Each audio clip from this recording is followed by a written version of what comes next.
Manufacturing and processing सेक्टरको Sagar distillery company लिमिटेडको share मूल्य चाहिँ आज धेरै किताको कारोबार भएर घटेको छ। यो कम्पनीको कुल कारोबार योग्य सेयर भनेको 13,35,840 किता रहेको थियो साथीहरू। तपाईले यो चार्टबाट प्रष्टैसँग थाहा पाउन सक्नुहुन्छ र विभिन्न भिडियोहरुमा मैले तपाईहरुलाई जानकारी गराउँदै आएको थिएँ। यस कम्पनीको सेयर 16 देखि 22 कारोबार दिनसम्म पोजिटिभ सर्किट लाग्ने सम्भावना रहेको छ र कम्पनीको सेयर मूल्य 18,000 देखि 22,000 को आसपास पुगेर सप्लाई आउँछ भनेर हामीले प्राइस रेन्ज फोरकास्ट गरेका छौं।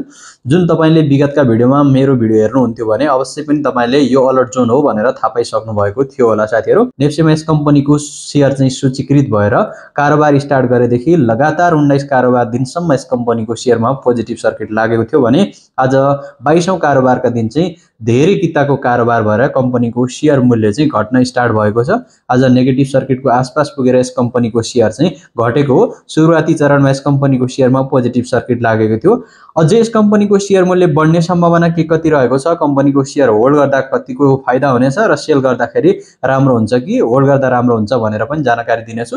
यसैगरी यस कम्पनीको बाइ सेल भोल्युम के कस्तो रहेको छ र यो कम्पनीको सेयर चाहिँ एकुमुलेसन्स या डिस्ट्रिब्युसन्स के भइरहेको छ भनेर जानकारी दिनेछु र ब्रोकर होल्डिङ पनि चेक गरेर देखाउनेछु र आजको फ्लोर शीट पनि कारोबार के कति किता भएको छ भनेर तपाईहरुलाई सागर डेस्टिलरी कम्पनी लिमिटेडको बारेमा विस्तृतमा जानकारी दिने हुँदा भिडियोलाई स्किप नगरी अन्तिमसम्म हेर्नु होला।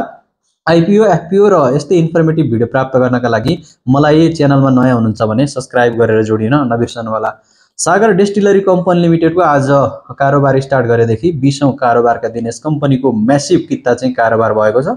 आजको हामीले किता हेर्ने हो भने 2,31,979 किताको कारोबार भएको छ र आजको पहिलो कारोबार चाहिँ 1990 रुपैयाँ 80 पैसाबाट स्टार्ट भएको थियो साथीहरु। यहाँबाट तपाईले प्रष्टैसँग थाहा पाउन सक्नुहुन्छ र आजको दिनमा चाहिँ सबैभन्दा उच्च मूल्य भनेको 2146 रुपैयाँ 90 पैसासम्म पुगेको थियो। अर्थात सुरुवाती चरणमा चाहिँ यस कम्पनीको सेयरमा पोजिटिभ सर्किट लागेको थियो र त्यो सँगै चाहिँ यस कम्पनीको सेयरमा धेरै किता कारोबार स्टार्ट भयो र म्यासिभ सेल आएको कारणले गर्दा कम्पनीको सेयर मूल्य चाहिँ घटेको। र आजको दिनको कारोबारको कुराकानी गर्नुपर्दा सबैभन्दा लोएस्ट मूल्य भनेको 1790 रुपैयाँ 10 पैसासम्म यस कम्पनीको सेयर चाहिँ डाउन भएको थियो र हिजोको कुराकानी गर्नुपर्दा अर्थात गत हप्ताको बुधबारको कुराकानी गर्नुपर्दा 1951 रुपैयाँ 80 पैसामा यस कम्पनीको सेयर चाहिँ क्लोज भएको थियो। यसरी हेर्दा सागर डेस्टिलरी कम्पनी लिमिटेडको सेयर चाहिँ लगातार 19औं कारोबार दिनसम्म पोजिटिभ सर्किट लागेको थियो कम्पनीको सेयरमा र आज चाहिँ धेरै किताको कारोबार भएको हामीले पाउन सकिन्छ। अर्थात 2,31,979 किताको कारोबार आएसँगै कम्पनीको सेयरमा चाहिँ सप्लाई आएर सेयर मूल्य पनि घटेको छ। आजको कुराकानी गर्नुपर्दा आज 6.90% ले अर्थात 134 रुपैयाँ 70 पैसाले सागर डेस्टिलरी कम्पनी लिमिटेडको सेयर चाहिँ घटेको हो। अब हामी यस कम्पनीको फ्लोर शीट चेक गर्नेछौं। आजको हामीले यो मार्केट डेप्थलाई हेर्दाखेरि कम्पनीको प्रिभियस क्लोज, ओपन, हाइज, लो र क्लोजको बारेमा मैले तपाईहरुलाई जानकारी गराइसकेको छु। सागर distillery company लिमिटेडको floor sheet check गर्दा तपाईहरुले यहाँनेर देख्न सक्नुहुन्छ टप बायर, त्यसैगरी सेलर, क्वान्टिटी, रेट सबै कुराहरु चाहिँ यो फ्लोर शीटबाट तपाईहरुले चेक गर्न सक्नुहुन्छ। यसरी हामीले फ्लोर शीट चेक गर्दै गर्दा हामीले यहाँनेर देख्न सकिन्छ साथीहरु, भोल्युममा चाहिँ यहाँ तपाईले क्वान्टिटीमा सबै प्रायसो 10 किता देख्न सक्नुहुन्छ। यस कम्पनीको आईपीओ हात पार्ने लगानीकर्ताहरूले कम्पनीको आईपीओ चाहिँ म्यासिभ सेल गरेको देखिन्छ। आज चाहिँ यस कम्पनीको सेयर चाहिँ धेरै आईपीओ हात पार्ने लगानीकर्ताहरूले नै सेल गरेको देखिन्छ। आजको तपाईले क्वान्टिटी चेक गर्दाखेरि प्रायसो 10 किता पाउन सक्नुहुनेछ। 19औं कारोबार दिनसम्मको कुराकानी गर्नुपर्दा यहाँनेर तपाईहरुले देख्न सक्नुहुन्छ यहाँसम्म सिधै यस कम्पनीको सेयर चाहिँ एकुमुलेसन्स भएको थियो अर्थात यो लाइन माथितिर गएको थियो।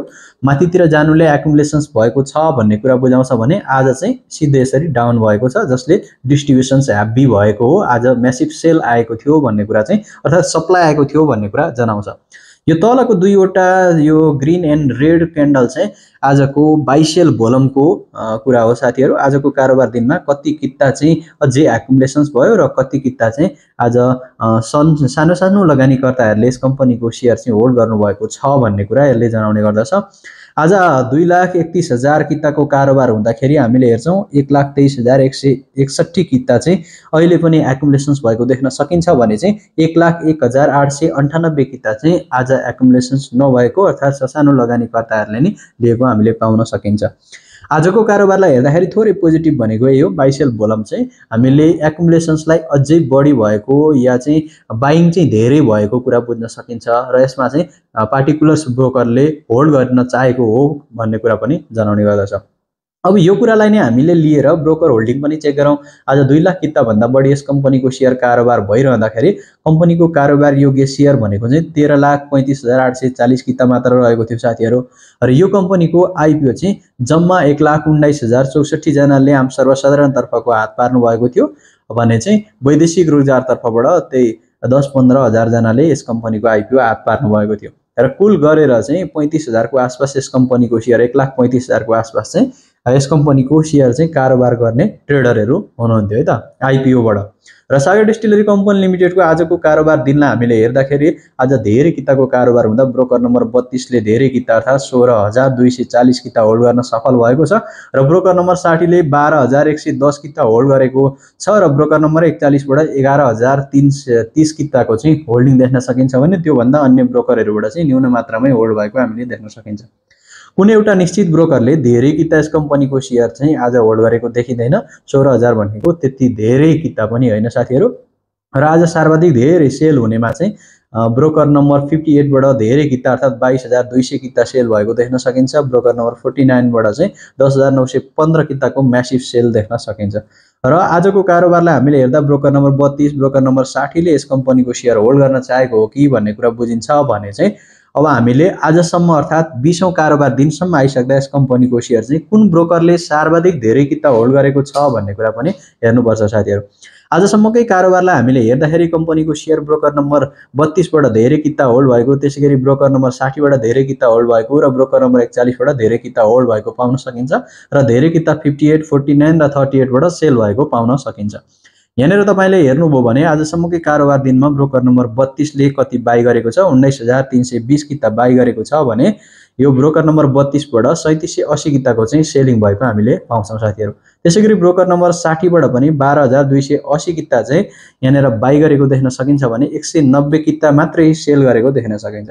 यसको मतलब के हो भने ब्रोकर नम्बर 32 र ब्रोकर नम्बर 60 बाट लगानीकर्ताहरुले यस कम्पनीको शेयरलाई एक्युमुलेसन्स या होल्ड गर्न चाहेको र यस कम्पनीको शेयर चाहिँ आफैले लिएर स्टक होल्ड गरेर लङ टर्म सम्मको लागि चाहिँ यस कम्पनीको शेयरलाई इन्भेस्टमेन्ट गर्न चाहेको हो कि भन्ने कुरा चाहिँ देखाउँछ।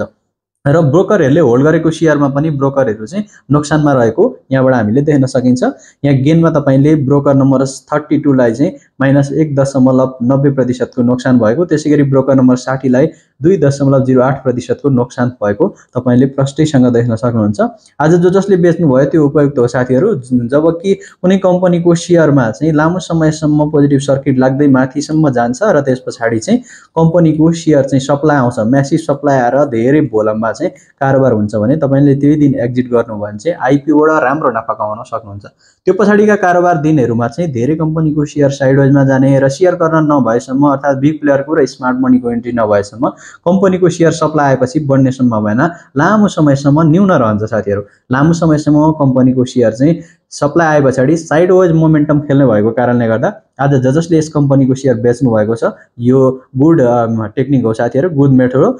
यदि यस कम्पनीको शेयर चाहिँ यो कारोबार जोनबाट अर्थात आजको कारोबार जोनबाट माथि जान्छ भने पनि तपाईहरुले आज यस कम्पनीको शेयरबाट एक्जिट गर्नु भएको छ भने त्यो चाहिँ उपयुक्त आइडिया हो। अझै यस कम्पनीको शेयर बढ्ने सम्भावना चाहिँ अलिक कमै रहेको छ। हामीले आजकै यो कारोबारलाई हेर्दाखेरि कन्फर्मेशन्स त्यति धेरै पाउन सकिँदैन किनभने आज 2,31,000 किताको कारोबार हुँदाखेरि पनि कुनै पार्टिकुलर ब्रोकरहरुले चाहिँ धेरै किता होल्ड गरेको पाउन सकिन्न।